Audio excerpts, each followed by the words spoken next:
बनारस की आवाज news channel like subscribe share जरूर करें। आज दिनांक 14 फरवरी 2026 को कैंसर से बचाव करने के लिए माननीय डॉक्टर वेदांत काबरा जी के द्वारा कैंसर के बचाव के उपाय व सुझाव दिए। उसके लिए काशी हिंदी विद्यापीठ व सामाजिक जन सेवा कल्याण समिति के द्वारा आयोजन किया गया और इससे किस प्रकार की अवधियां करी चाहिए, डॉक्टर वेदांत जी ने पूर्ण रूप से सुझाव दिया और हमारी संस्था सामाजिक जन सेवा कल्याण समिति के सभी उच्चाधिकारी पदाधिकारी एवं समस्त अपनी उपस्थिति दर्ज कराकर के इस कैंसर जैसे भयंकर बीमारी से बचने का उपाय बताया। ये आयोजन हमारे उपसंगठन मंत्री श्री अनुराग पाल जी के द्वारा किया गया, जिसमें हमारे संस्था के माननीय श्री सचिव महोदय गणेश प्रसाद गौड़ जी व माननीय अध्यक्ष महोदय श्री श्रावण कुमार नागवानी व साथ के संरक्षण श्री शशांक शेखर त्रिपाठी जी एवं कोषाध्यक्ष भगवती प्रसाद गौड़ जी, संगठन मंत्री संतोष सिंह पाल जी मौजूद रहे। ऐसी चीजों के खिलाफ अपनी कलम उठाकर आप सबके बीच प्रस्तुत हुआ हूँ। तो चलिए मैं आप सभी को अपनी रचनाओं से जोड़ने सबसे पहले मैं अपना एक परिचय दूंगा। मोक्षदायिनी गंगा तट का, मोक्षदायिनी गंगा तट से एक रूहानी पैगाम हूँ मैं। शिव की नगरी काशी का एक छोटा सा नाम हूँ मैं। अविनाशी की शरण में रहता बेपरवाह सा ढंग है। ये दुनिया मुझे कभी है कहती, मेरा ही नाम अलग है। मेरा उद्देश्य क्या है, मैं अपनी चार पंक्तियों से आते हुए आपको रचनाओं के लिए चलूं। मैं मलंग हूँ, बस पीड़ा के गीत सुनाता हूँ। मैं मलंग हूँ, बस पीड़ा के गीत सुनाता हूँ। मैं अश्कों की स्याही से बस दर्द लिखता जाता हूँ। छोड़ो मुझको, मैं अपनी धुन में खोया रहता हूँ। छोड़ो मुझको, मैं आंसू रोया करता। तेरी सिसकियों में मुझे अपनी मौत की एक साफ लिखावट दिखाई देती है। मैं तो अभी एक नन्हा सा कतरा हूँ। मैं तो अभी एक नन्हा सा कतरा हूँ। तेरे ही लहू से मेरा वजूद बना है। माँ माँ माँ मुझे बता तो सही, माँ मुझे। आइए आइए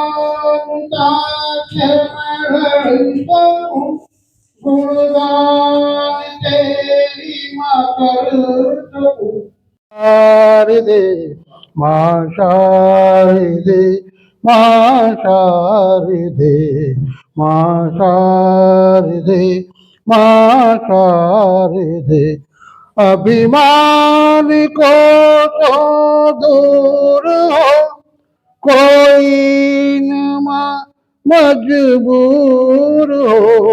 अभिमान को तो दूर हो, कोई न माँ मजबूर हो। नैया भंवर की न हो सके, नैया भंवर की न हो सके। ऐसी हमें पतवार दे माँ शारदे माँ शारदे माँ शारदे माँ। और गीत का अंतिम बंद। माँ से सब कुछ लोग बहुत कुछ मांगते हैं। हम क्या मांगते हैं आप देखें कि माना के मैं कंगाल हूँ, फिर भी माँ तेरा लाल हूँ। माना के मैं कंगाल हूँ, फिर भी माँ तेरा लाल हूँ। हमें जमी नहीं चाहिए, हमें जमी नहीं चाहिए। बस ज्ञान का भंडार दे माँ शारदे माँ शारदे माँ शारदे माता हृदय भव सिंधु से माँ उबार दे, माता हृदय माता। और इस चार विषय के साथ मैं अपनी वाणी को विराम दूंगा, जो हमारे निर्भीक जी बराबर हमको याद दिलाते रहते। देखें आप कि नौ नगद न तेरा उधार चाहिए, नौ नगद न तेरा उधार चाहिए, आपका हमें तो बस प्यार चाहिए। नौ नगद न तेरा उधार चाहिए, आपका हमें तो बस प्यार चाहिए। और ऐसे वैसे चलोगे तो टूट जाओगे, ऐसे वैसे चलोगे तो टूट जाओगे। मंजिल पाने को संस्कार चाहिए, नौ नगद न तेरा उधार चाहिए, आपका हमें तो बस प्यार चाहिए, आपका हमें तो बस प्यार चाहिए। और एक गजल की एक बटला एक शेर।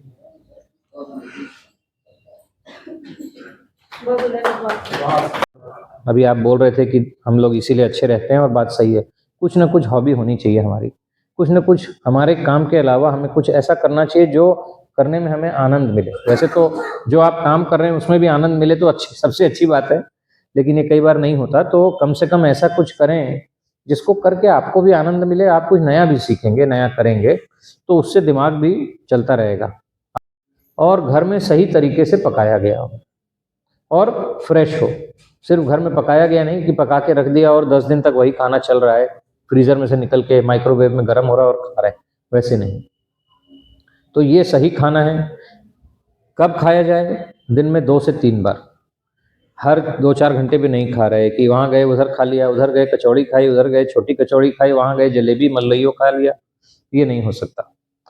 दिन में 2 से 3 दफ़ा खाएं, उसमें गैप रखें और पूरा भर पेट ना खा के थोड़ा सा जगह रहने दें, धीरे धीरे खाएं, समय दे के खाएं। आजकल हम लोग 5 मिनट 10 मिनट में पूरा अपना भोजन समाप्त करके निकल जाते हैं जल्दी में, लेकिन उसमें 15 से 20 मिनट का समय दें, अच्छे से चबाएं। दांतों का काम मुंह का काम मुंह को करने दें, आंतों को नहीं, ठीक है। दांत का काम है चबाना और फिर उसको अंदर भेजना, वो आंतों से नहीं कराएं क्योंकि आंतें वो काम कर नहीं पाएंगी। और जब आप 15 से 20 मिनट लगाओगे भोजन में तो आप ओवर ईटिंग भी नहीं करोगे, ज़्यादा नहीं खाओगे, अपने आप धीरे धीरे पेट संकेत दे देगा कि अब हम भर रहे हैं, छोड़ दो। और जल्दी जल्दी खाए तो बहुत ज़्यादा चला जाता है, जो गड़बड़ है। उसी तरह रेगुलर तौर पे हमारी एक्टिविटी चलनी चाहिए। सब लोग कहते हैं हम बहुत एक्टिव हैं, हम तो दिन भर काम कर रहे हैं, लेकिन वो काम अलग है। अपने लिए अलग से समय निकाल के शरीर के लिए थोड़ी एक्सरसाइज 15 मिनट 20 मिनट दिन की अगर की जाए तो अच्छी रहेगी। बनारस में तो अखाड़ों का बहुत प्रचलन था पहले, अभी भी हैं कुछ लेकिन बहुत कम। तो ये मैंने कार्टून इसलिए दिखाया कि परिवार में सबको लेके चलें, सब लोग मिल के करें, तो वो आपको एक समय मिलता है परिवार के साथ जुड़े रहने का भी, बच्चों के साथ भी, और एक अच्छी फन वे में एक्सरसाइज भी हो जाती है। सोने के लिए सही समय पे सोना है, सही समय पे उठना है, और उस समय को करीब करीब कांस्टेंट रखना है कि कभी 8 बजे सोएं और कभी 12 बजे सोएं। इसको जितना कम कर सकें, हमेशा संभव नहीं है, लेकिन जितना हो सके कि हफ्ते में 5 दिन तो कम से कम ऐसा रखें कि हम उसी समय के अंदाज 1-2 घंटे में सोएंगे और उसी 1-2 घंटे के बीच में उठेंगे। ज़्यादातर बहुत अच्छी नींद आ रही है अगर, तब तो। मैं कवि इंद्रजीत तिवारी, निर्भीक कुल सचिव काशी हिंदी विद्यापीठ, काशी हिंदी विद्यापीठ एवं सामाजिक जन सेवा कल्याण समिति के संयुक्त तत्वावधान में महामना मालवीय सभागार काशी सेवा समिति, जो महामना पंडित मदन मोहन मालवीय जी द्वारा स्थापित संस्था है, इस प्रांगण में रामकटोरा लहुरावीर वाराणसी में डॉक्टरेट मानद समतुल्य विद्यावाचस्पति विद्यासागर विशेष मानद सम्मान और स्वास्थ्यवर्धक कैंसर रोग से बचाव के लिए स्वास्थ्यवर्धक संगोष्ठी का आयोजन इस प्रांगण में 2 दिवसीय कार्यक्रम के क्रम में मुख्य वक्ता के रूप में डॉक्टर वेदांत काबरा जी, जो फोर्टिस रिसर्च इंस्टीट्यूट गुड़गांव के प्रख्यात कैंसर रोग विशेषज्ञ हैं, इनके गरिमामय उपस्थिति में इनके मुखार बिंदु से कैंसर से हम लोगों को कैसे बचना है उसका काशी हिंदी और सामाजिक जनसेवा कल्याण समिति को बहुत बहुत साधुवाद और धन्यवाद कि उन्होंने इस कार्यक्रम का आयोजन किया। हंसने के साथ साथ ये भी समझने की कोशिश की कि कैंसर से कैसे बचा जा सकता है, उसे कैसे समय पे पकड़ा जा सकता है ताकि उससे कम से कम तकलीफ हो या उससे छुटकारा मिले। और मैं सिर्फ इतना कहना चाहूँगा कि यदि हम अपने जीवन शैली को सही कर सके तो कम से कम 30 से 40% कैंसर से बचा जा सकता है। उसमें हमारा खान पान, हमारी आदतें जैसे तंबाकू, शराब, हमारी दिनचर्या रोज की, हमें कितना आराम मिल रहा है और किस तरह का आराम मिल रहा है, और हमारी मानसिक स्थिति कैसी है। अगर इस सब का एक सामंजस्य बैठाया जा सके तो कैंसर से काफी हद तक बचा जा सकता है। धन्यवाद। बोलिए श्री बाबा विश्वनाथ की जय, माता अन्नपूर्णा की जय, भारत माता की जय।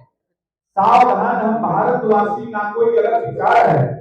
कैंसर रोग के बचाव के लिए फोर्टिस रिसर्च इंस्टीट्यूट गुड़गांव के प्रबंध निदेशक डॉक्टर वेदांत काबरा जी के स्वास्थ्यवर्धक सुझाव को अपनाकर देखिए राष्ट्र व्यवहार।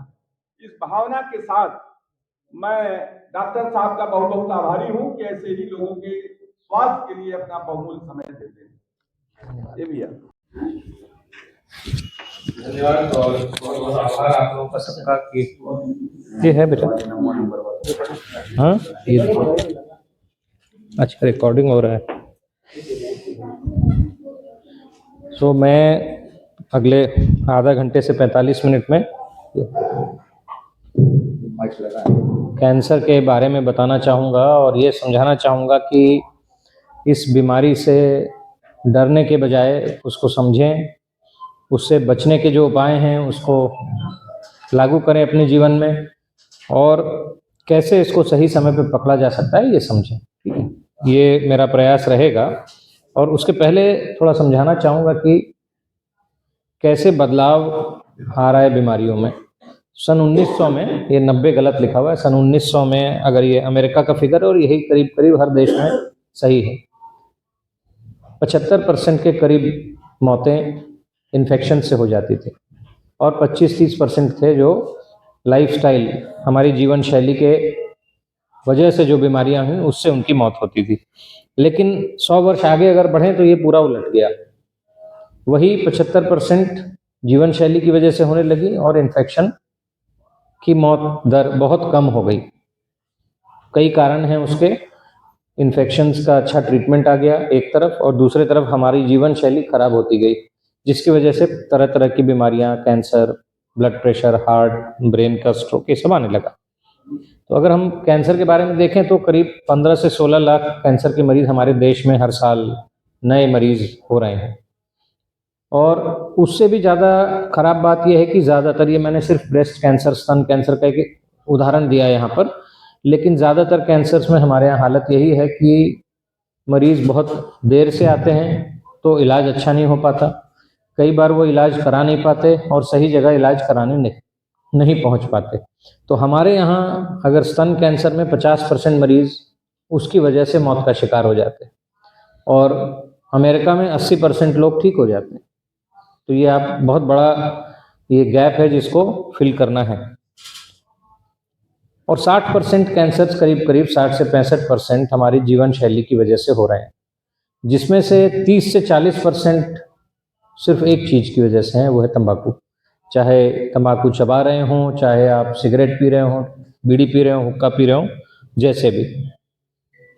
हर दिन करीब 3500 या उसके ऊपर लोग तंबाकू की वजह से अलग अलग बीमारियों से, कैंसर और दूसरी बीमारियों की वजह से मर रहे हैं, जिसका मतलब करीब करीब 13 लाख लोग हर साल। और यदि उसको हम कोविड महामारी सबने सुना, बहुत परेशान रहे, हाहाकार मचा हुआ था देश भर में।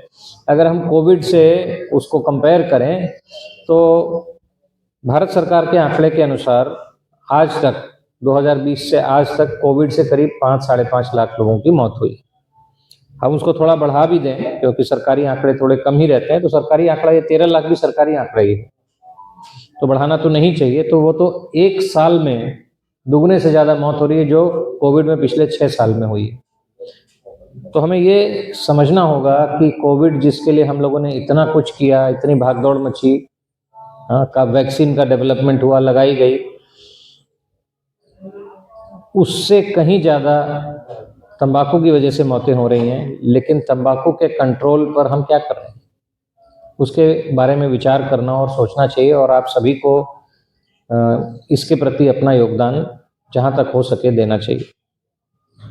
दूसरी समस्या जो हमारे देश में है वो ये है कि बहुत ही कम उम्र में कैंसर हो जा रहा है। अगर कोई कैंसर विदेशों में ज़्यादातर 60-65 के उम्र के लोगों को होता है, तो हमारे यहाँ वो 45-50 की उम्र में ही हो जा रहा है। आप लोग अगर फ़ोन को साइलेंट कर देंगे तो अच्छा रहेगा। फ़ोन चालू रखिए लेकिन साइलेंट कर दीजिए सब लोग प्लीज़।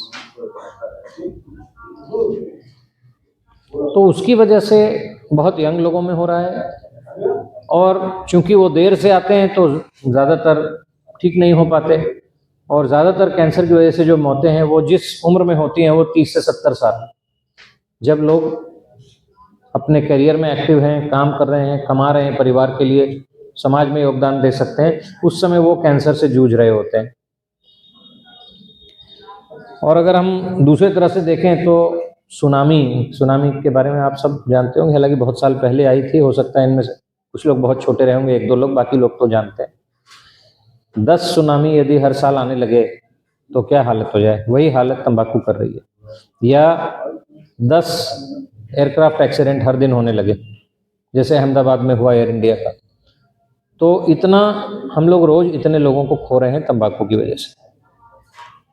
कैंसर के कारण क्या होते हैं? कई कारण ऐसे हैं जिस पे हमारा जोर चल सकता है, जैसे मैंने कहा जीवन शैली पे, लेकिन कई ऐसे भी हैं जिस पे हमारा कोई जोर नहीं चल सकता।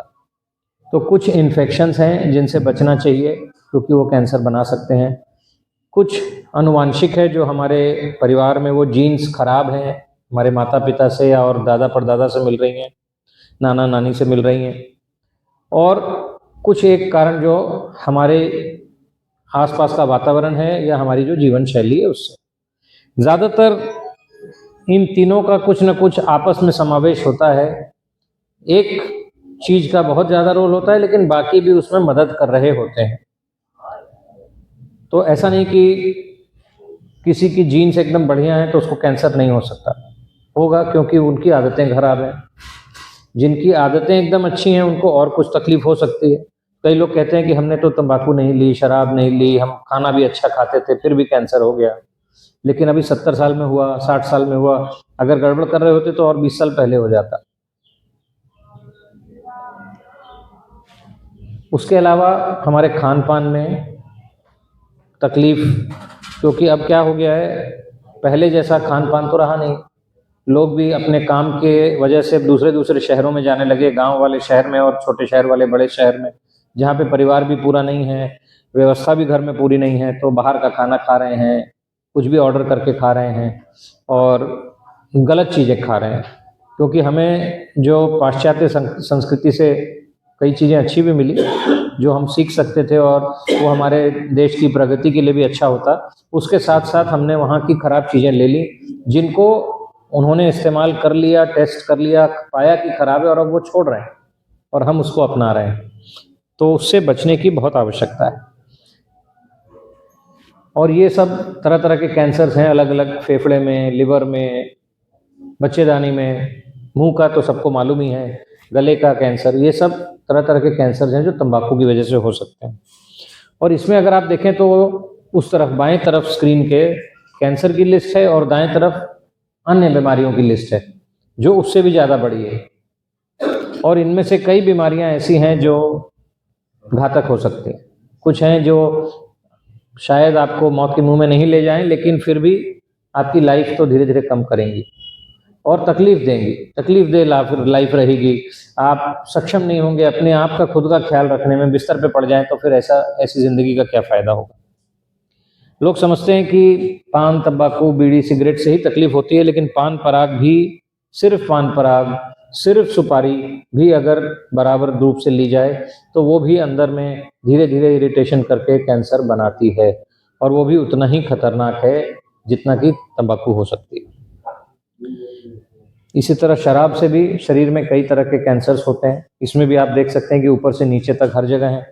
और जब तंबाकू और शराब दोनों का मिश्रण हो जाए, जो आमतौर पर हो भी जाता है, क्योंकि जो लोग स्मोकिंग कर रहे हैं वो साथ में शराब भी पी रहे होते हैं, शराब पी रहे हैं साथ में सिगरेट भी पी रहे होते हैं, तो ये मिल के दोनों के काम को बढ़ावा देते हैं। तो तंबाकू शराब के साइड इफेक्ट्स को बढ़ाता है और शराब तंबाकू की साइड, तो ये दोनों मिलके 1 और 1 11 हो जाते हैं, 1 2 नहीं रह जाते। तो ऐसा नहीं कि सिर्फ तंबाकू खाया तो हमें 3 गुना ज़्यादा चांस हो गया, अल्कोहल लिया तो और 3 गुना ज़्यादा चांस हो गया, दोनों लिया तो सिर्फ 6 गुना नहीं होगा, वो 3 9 गुना हो जाएगा।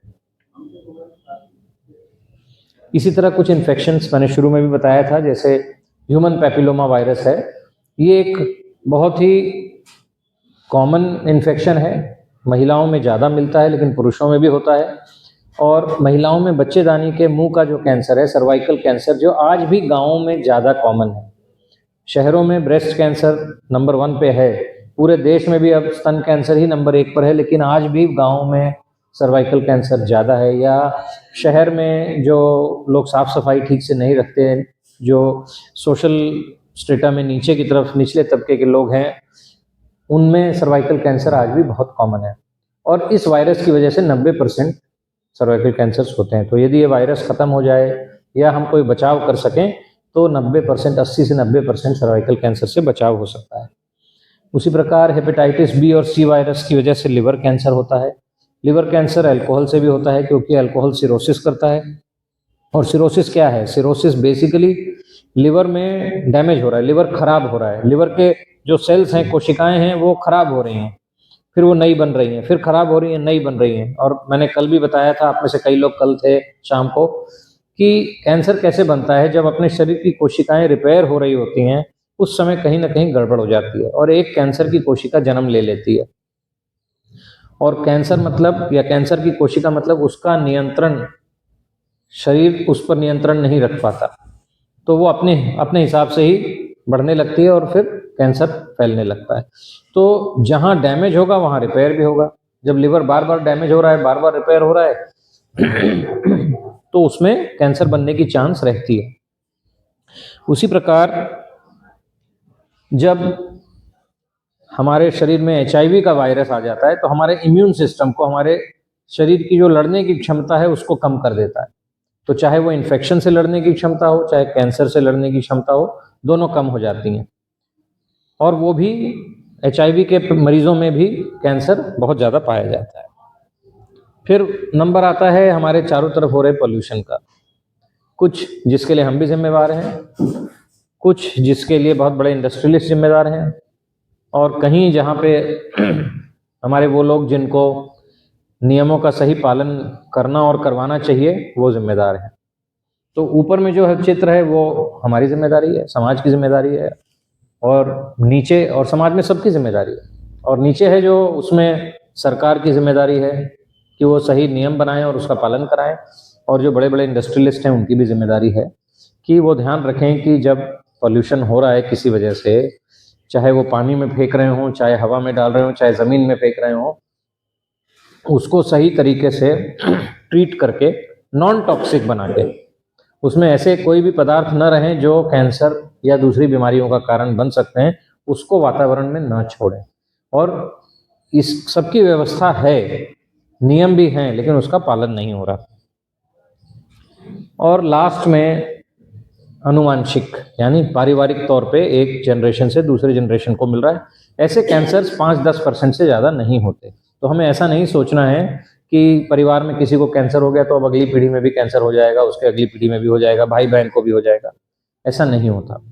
थोड़ा रिस्क बढ़ सकता है ज़रूर, यदि कई लोगों को कैंसर है तो, और यदि ये जीन्स में गड़बड़ है तो रिस्क कहीं ज़्यादा हो सकता है, लेकिन ऐसा बहुत कम लोगों में होता है। तो 5 से 10% कैंसर ही सिर्फ इस वजह से होते हैं। आज के दिन में तनाव एक बहुत बड़ी चीज, जिससे पूछिए हम तो बहुत स्ट्रेस में, बहुत टेंशन है।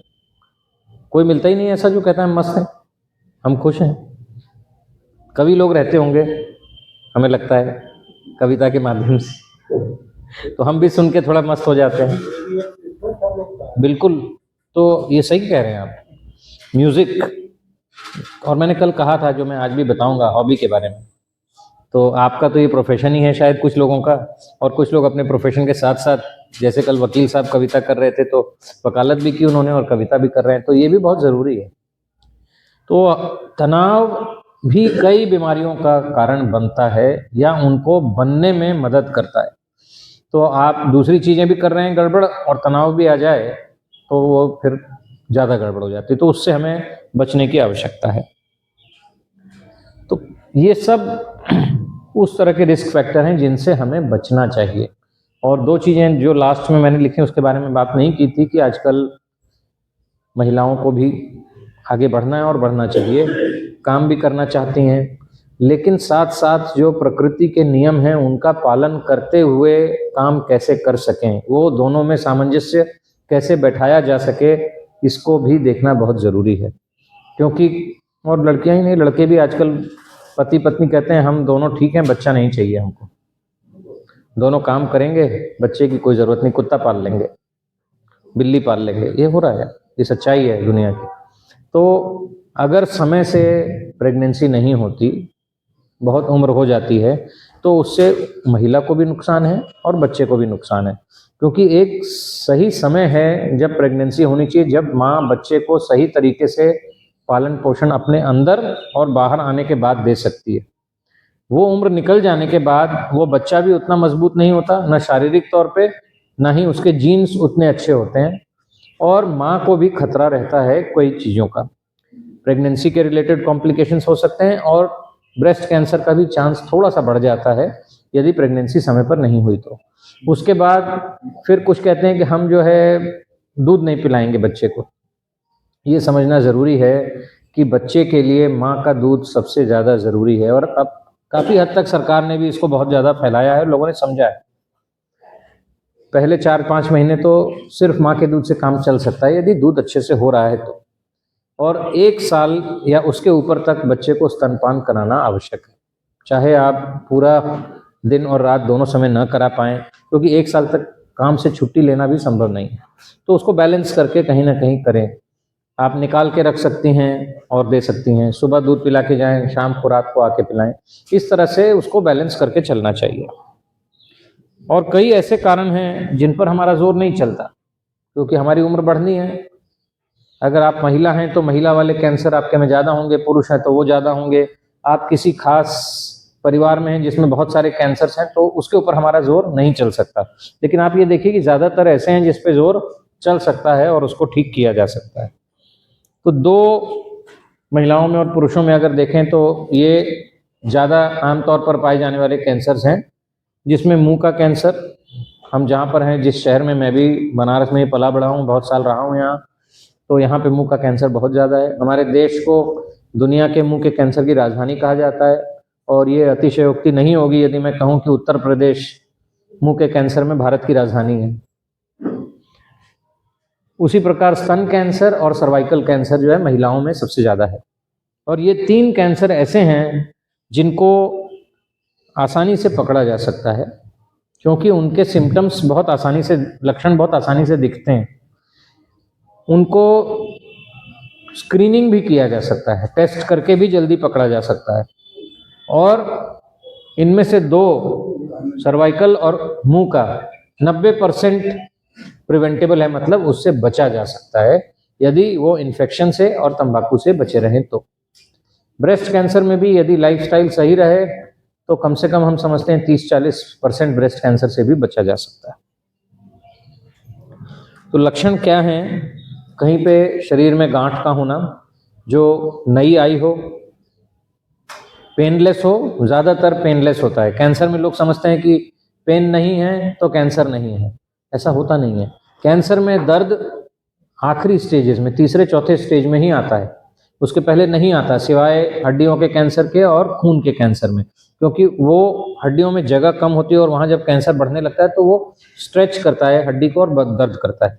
बाकी जगह दर्द होता नहीं, बहुत थोड़ा बहुत आप कह सकते हैं कि हल्का मीठा मीठा दर्द हो रहा है, वो अलग बात है, लेकिन कोई तेज दर्द नहीं होता। तो कोई भी गांठ शरीर में जो नई आई हो या पहले से और अभी बढ़ने लगे, और खासकर अगर वो पेनलेस है तो डेफिनेटली उस पर ध्यान देने की आवश्यकता है। पेन है तो भी ध्यान देने की आवश्यकता है, पेनलेस है तो और ज़्यादा देने की आवश्यकता है। कहीं से कोई ऐसी ब्लीडिंग हो रही हो जो नॉर्मल नहीं है, एक बार भी हो रही है तो उसकी जांच होनी चाहिए, बार बार हो रही है तो ज़रूर होनी चाहिए, उसको आप इग्नोर नहीं कर सकते। आपके पेशाब मल मूत्र त्यागने की जो हैबिट है उसमें कोई बदलाव हो, जैसे कोई अगर शौच करने दिन में 2 बार जाते हैं, उनको लगे हमें 4-5 बार जाना पड़ रहा है, या 2 दिन 3 दिन तक नहीं हो रहा फिर हो रहा है, गैस बहुत बन रही है, या कभी कब्ज हो रही है, कभी दस्त लग रहे हैं, बहुत पतले दस्त लग रहे हैं, तो ये ठीक नहीं है और ये बहुत लंबे समय तक नहीं चल सकता। हम सबको कभी न कभी पतले दस्त या कब्ज की शिकायत होती है, लेकिन वो 1 आध 2-4 दिन में ठीक हो जाती है। अगर ये चलता रहे तो सही नहीं है। उसी प्रकार पेशाब के लिए, अगर खासकर पुरुषों में पेशाब का ज़्यादा पाया जाता है, अगर रात में बार बार उठना पड़ता है, पेशाब करने में तकलीफ हो रही है, पूरी तरह से नहीं कर पा रहे, बार बार जाना पड़ता है, एक बार करके आए फिर भी लगा कि नहीं अभी तो और बची हुई है, तो ये निशानी है कि कुछ ना कुछ गड़बड़ चल रही है। तो एक चीज़ और बताना चाहूँगा कि सारे लक्षण जो मैं बता रहा हूँ ये बीमारियों के लक्षण है, ज़रूरी नहीं कि कैंसर हो, पर कैंसर होने की चांस ज़्यादा है। उसी तरह कहीं घाव बन गया, तो कल आए थे एक सज्जन, आज नहीं है वो, उन्होंने बोला, जैसे ही मैंने बोला तो बोले मेरे मुंह में है छाला, बार बार आता है, लेकिन कैंसर का छाला जाता नहीं है, वो आ गया तो फिर वो रहेगा और धीरे धीरे बढ़ेगा। थोड़ा कम हो गया दवाई से क्योंकि उसमें इन्फेक्शन था, दवाई दी, कम हो गया, फिर बढ़ने लगेगा। तो जो छाले मुंह में हम सबको होते हैं, मुझे भी कभी कभी होते हैं, हो गया, बहुत दर्द दे रहा है, फिर 2-4 दिन 4 दिन हफ्ते भर में चला गया, वो आपके पेट की गड़बड़ की वजह से होता है, वो कैंसर नहीं है। मुंह में कोई घाव बना जिसमें से खून आ रहा है या कड़क हो गया है, वो धीरे धीरे बढ़ता जा रहा है, वो कैंसर होने की बहुत ज़्यादा संभावना है। या सफ़ेद चकत्ते हो गए, लाल चकत्ते हो गए, वो धीरे धीरे बाद में कैंसर में बदल सकते हैं। तो ऐसा कुछ भी जो नॉर्मल नहीं है, जो आपके शरीर में आपको महसूस हो रहा हो या दिख रहा हो, उसकी जांच कराना ज़रूरी है। आवाज़ में बदलाव आ जाए, खांसी सर्दी में सबकी आवाज़ बैठ जाती है, लेकिन थोड़े दिन में ठीक हो जाता है। अगर वो बढ़ती रहे, या खाना निगलने में दिक्कत हो रही है, गले में अटक रहा है, यहाँ पर कहीं अटक रहा है, खाने को निगलने के लिए पानी पीना पड़ रहा है, और धीरे धीरे बढ़ता जाए कि अब हम रोटी नहीं खा पाते, अब खिचड़ी खा पाते हैं सिर्फ, फिर बाद में खिचड़ी भी खाना बंद हो गया, मतलब अंदर नली में रुकावट है। रुकावट क्यों है? ज़्यादातर वो कैंसर की वजह से होता है। कोई मस्सा है शरीर में जो बहुत सालों से वैसे ही पड़ा था, लेकिन अभी अचानक से बढ़ने लगा, उसका रंग बदलने लगा, उसमें ब्लीडिंग होने लगी, तो ये सब उसमें कैंसर होने के लक्षण हो सकते हैं। तो इनको कैसे जल्दी पकड़ा जाए? 3 तरीके होते हैं। पहला कि आप अपने को, खुद को देखें, खुद को एग्जामिन करें। कैसे? जैसे मुंह का कैंसर है, स्तन का कैंसर है, स्किन का कैंसर है, इसमें आप खुद भी अपने आप को देख सकते हैं और समझ सकते हैं क्या कुछ एबनॉर्मल आया है, क्या क्या कोई गांठ है, क्या हमारा निपल टेढ़ा तो नहीं हो गया, अंदर की तरफ तो नहीं जा रहा, क्या यहाँ स्किन में मोटाई तो नहीं आ रही, एक स्तन दूसरे से छोटा बड़ा तो नहीं हो रहा। तो ये सब का ध्यान रखना जरूरी है। या निपल से कुछ पानी का आना या खून का आना। उसी प्रकार एक ट्रेंड व्यक्ति आपको देख सकता है, जैसे कोई डॉक्टर, इंडिया में हम लोग डॉक्टर लोग एग्जामिन करते हैं, कहीं नर्सेज भी करती हैं बाहर विदेशों में। तो अगर कुछ कैंसर्स में समय समय पर डॉक्टरी जांच भी होनी चाहिए और लैब की जांच भी होनी चाहिए। और वो कैंसर्स हैं मुंह का कैंसर, स्तन का कैंसर, सर्विक्स का कैंसर जो बच्चेदानी का है, बड़ी आंतों का कैंसर, और कुछ लोगों में फेफड़े का कैंसर और प्रोस्टेट कैंसर। फेफड़े का उनमें जो सिगरेट बीड़ी पी रहे हैं या ऐसी जगह पे रह रहे हैं जहाँ बहुत ज़्यादा पॉल्यूशन है, किसी ऐसे फैक्ट्री में काम कर रहे हैं जहाँ बहुत पॉल्यूशन है, तो उनकी भी जांच बराबर होनी चाहिए। बचने का क्या उपाय हो सकता है? कैंसर से बचा जा सकता है? मैंने आपको शुरू में बताया कि हमारी लाइफस्टाइल की वजह से करीब 60% 70% तक कैंसर हो सकते हैं। तो पोटेंशियल बहुत है बचने का, लेकिन हम हर चीज़ नहीं बदल सकते, क्योंकि कई चीज़ें मैंने आपको बताई जो आज के ज़माने में बदलना बड़ा मुश्किल है। आज हम लोगों को ये भी नहीं मालूम कि हम किसी गौशाला से भी अगर दूध मंगा रहे हैं तो सही दूध आ रहा है कि नहीं आ रहा है। खेत से लोग ऑर्गेनिक के नाम पर दे रहे हैं, क्या दे रहे हैं, वो ऑर्गेनिक एक्चुअली है कि नहीं है पता नहीं। घी भी बाजार में सही नहीं मिल रहा। तो कई चीज़ों पर जोर नहीं, लेकिन मैं अभी भी समझता हूँ कि 30 से 40% तक कैंसर कम किया जा सकता है यदि हमारी लाइफस्टाइल सही रहे तो। और लाइफस्टाइल में ये 5 चीज़ों के बारे में मैं बात करूँगा। हमारा खान पान, हमारी दिनचर्या, एक्सरसाइज, घूमना फिरना, हमारी नींद, हमारे शरीर को आराम सिर्फ नींद से नहीं हो सकता। एक अच्छी नींद तो ज़रूरी है, लेकिन वो शरीर को आराम देगी, अपने दिमाग को भी आराम देना ज़रूरी है, क्योंकि मैंने तनाव के बारे